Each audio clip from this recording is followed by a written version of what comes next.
setiap bata dan batu tersemat kisah-kisah penuh kejayaan dan tantangan. Mulai dari kehidupan kuno, masa kerajaan, masa penjajahan, sampai kemerdekaan, Korea Selatan punya berbagai peninggalan unik dan menarik. Salah satunya istana pada dinasti Joseon. Dalam bahasa Korea, istana disebut gong. Yuk, kita buka tirai sejarah dan masuki dunia megah penuh warna dari peninggalan bersejarah Korea Selatan. Annyeong! Saat ini kamu berada di segmen budaya Korea yang akan membahas berbagai budaya unik yang berasal dari Korea Selatan. Kamu punya topik menarik yang mau dibahas? Komen di bawah ya! Istana besar pertama dari Korea Selatan adalah Gyeongbokgung Palace. Bukan sekedar istana, Gyeongbokgung punya banyak cerita dan keindahan yang bisa kamu nikmati. Terletak di pusat kota Seoul, istana yang sudah ada sejak zaman dinasti Joseon ini berdiri megah di tengah-tengah kehidupan kota yang modern. Baru mau masuk aja, kita udah bisa melihat keindahan gerbang Gwanghwamun yang begitu megah. Gak sampai di situ, Gyeongbokgung dikenal dengan istana Gyeongjongjeon, bangunan utama yang besar dan megah, serta Hall of Gyeongbokgung yang mengapung di atas danau. Ada juga Central Gyeongjongjeon, tempat di mana raja memberikan pidato penting dan menerima duta besar. Serunya lagi, di sini kamu bisa menyaksikan Changing of the Guard Ceremony, pertunjukan yang menampilkan penjaga istana dengan pakaian tradisional yang memukau.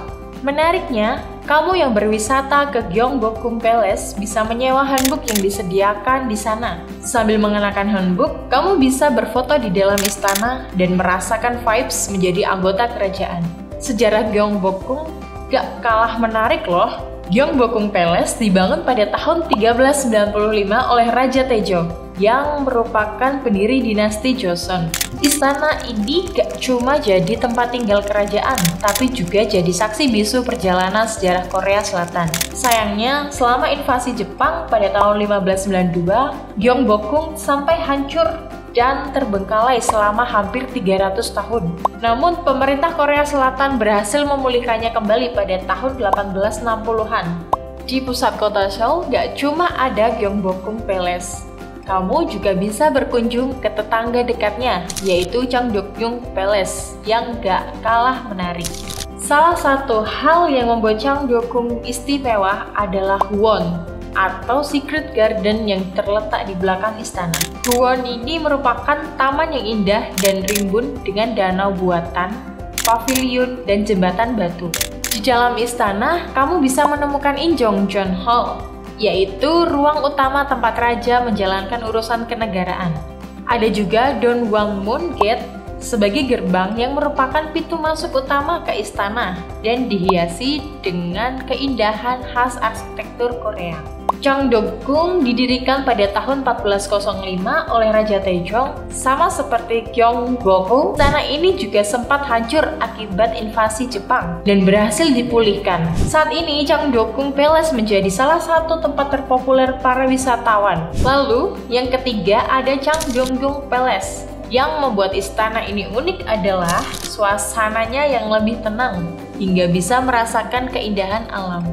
Changdeokgung Palace gak sebesar Gyeongbokgung Palace, namun gak kalah menarik dari istana tersebut.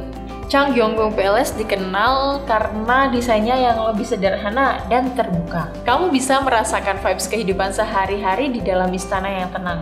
Changdeokgung Palace didirikan pada tahun 1405 oleh Raja Sejong yang merupakan salah satu raja paling kuat pada dinasti Joseon. Awalnya, istana ini dinamai Sungganggung Palace dan dibangun sebagai tempat tinggal kedua bagi keluarga kerajaan, terutama bagi para anggota keluarga yang tidak tinggal di Gyeongbokgung Palace. Pada pemerintahan Raja Sejong yang merupakan anak dari Raja Sejong, mulai dibangun taman besar dan danau buatan sehingga menambah keindahan di dalam istana. Selama dinasti Joseon, Changdeokgung gak cuma digunakan sebagai istana kediaman keluarga kerajaan, tapi juga berfungsi sebagai tempat untuk pertemuan resmi dan upacara penting. Akibat invasi Jepang kala itu, banyak istana yang hancur termasuk Changdeokgung. Kemudian restorasi dilakukan pada abad ke-17 ke-17 oleh Raja Gwanghwageon dan Raja Injo. Di awal abad ke-20, selama periode pendudukan Jepang, Changgyeonggung ditutup dan digunakan untuk keperluan umum, termasuk sebagai kebun binatang.